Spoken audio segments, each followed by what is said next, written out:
వెంకటేశ్వరరావు గారి పదవీ విరమణ సందర్భంగా ఏర్పాటు చేసిన కార్యక్రమానికి చేసిన వెంకటేశ్వరరావు గారి అభిమానులు, వారి కుటుంబ సభ్యులు, స్నేహితులు అందరికీ నమస్కారం.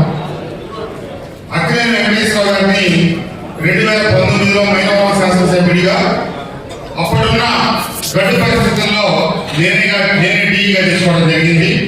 ఈ 5 సంవత్సరాలు మా దగ్గర డీఈగా ఉండటం, మా దగ్గరే రిటైర్ అవడం, సరే ప్రభుత్వ ఉద్యోగాల తర్వాత ట్రాన్స్ఫర్లు, రిటైర్మెంట్లు, రాజకీయ నాయకులకు పోటీ చేయడాలు, ఓడిపోవడాలు, గెలవడాలు ఇవన్నీ సర్వసాధారణం.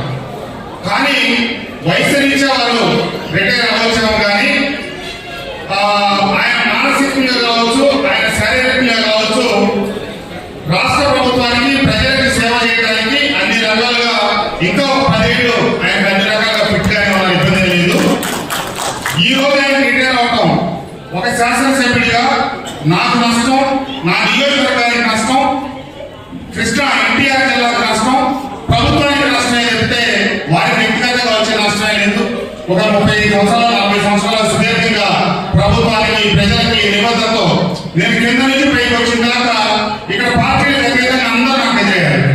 వైఎస్ఆర్ కాంగ్రెస్ గెలిపించారు, కాంగ్రెస్ గెలిపించారు, తెలుగుదేశం వాళ్ళు, జనసేన వాళ్ళు అందరూ ఉన్నారంటే వెంకటేశ్వరరావు గారు అంగన్వాడిగా ప్రజలకి అందరూ మంచి మనిషిగా ఉన్నారు. కాబట్టి ఈ రోజు ఇంతమంది నేను ఈ వరద ప్రభావ పరిస్థితుల వల్ల ఎన్నో గ్రామాల తిరుగుతా కూడా ఈ పూట ఈ రిటైర్మెంట్ కార్యక్రమానికి హాజరయ్యానంటే కేవలం వెంకటేశ్వర గారి మీద నాకు ఉన్నటువంటి గౌరవానికే నేను సమయాన్ని కుదుర్చుకొని రావడం జరిగింది.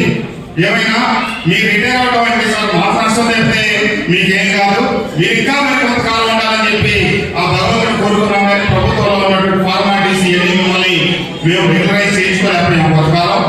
ఏమైనా మీ రిటైర్మెంట్ లైఫ్ మా అందరికీ సూచనలు, మార్గదర్శకులుగా ఉండాలని ఆకాంక్షిస్తూ ఇప్పటి వరకు వృత్తిపరమైనటువంటి ఒత్తిడిలో కుటుంబాన్ని, పిల్లల్ని దూరంగా ఉంటారంటే కాబట్టి కొంతకాలం ఆ జీవితాలు కూడా కొద్ది రోజులు వాళ్ళతో గడిపి తర్వాత మళ్ళీ ఏదో రకంగా మా ప్రజా జీవితంలోకి ప్రజలకు సేవ చేసేదానికి మాకు అందుబాటులోకి రావాలని చెప్పి మిమ్మల్ని మనస్ఫూర్తిగా కోరుకుంటూ ఉపన్యాసాలు చెప్పే సమయం కాకపోయినా చాలా మంది శ్రేయోగాలలో వెనకన్నా ఆయన గురించి 2 ముక్కలు చెప్పడం నా బాధ్యత కాబట్టి తెలియజేస్తూ ఈ 5 సంవత్సరాల శాసనసభ్యుడిగా నేను ఏది చెప్పినా, ఏది అడిగినా మా ఇద్దరిది ఒకటే మనస్తత్వం, సానుకూల దృక్పథంతో ముందుకు పోవడం తెలిపితే ఒక్క విషయంలో నేను చెప్పింది ఆయన కాదంటే కానీ ఆయన గారు చెప్పింది నేను ఇట్లా కాదని చేయండి అని ఒక్క మాట కూడా, ఒక్క సందర్భం కూడా నేను ఇట్లా ఎందుకు చేయను అని కూడా నేను మాట్లాడలేదు. వారు నేను కలిసి ప్రయాణం చేసినందుకు నాకు ఒక మధురమైన అనుభూతి మిగిలింది వెంకటేశ్వర గారితో అని చెప్పి. అలాగే నా వల్ల కూడా వారికి మధురమైన అనుభూతి తెలిపితే ఎక్కడ కష్టం కలిగి ఉండదు అని భావిస్తూ మీకు శిరస్సు నుంచి నమస్కారం తెలియజేస్తాను. I wish you all the best.